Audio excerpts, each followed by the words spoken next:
কোরআন শরীফে আগুন লাগাইছেন কেন? আমি লাগাইছি এটার মধ্যে মিথ্যা আর বানোয়াট খাবি। ব্রাহ্মণবাড়িয়ায় এক ছেলে কোরআন শরীফে আগুন দিয়েছে এবং বলেছে কোরআন শরীফে যা আছে সবকিছু মিথ্যে।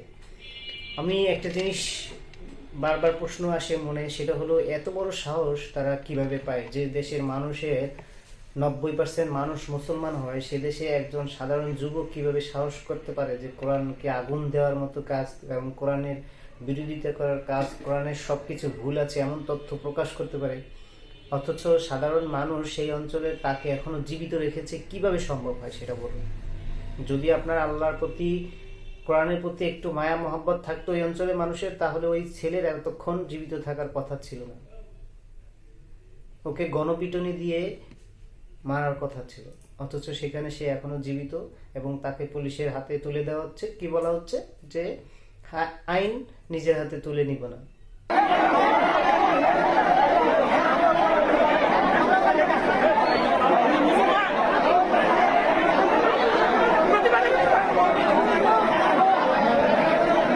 মুসলমানের প্রতিবাদ করো।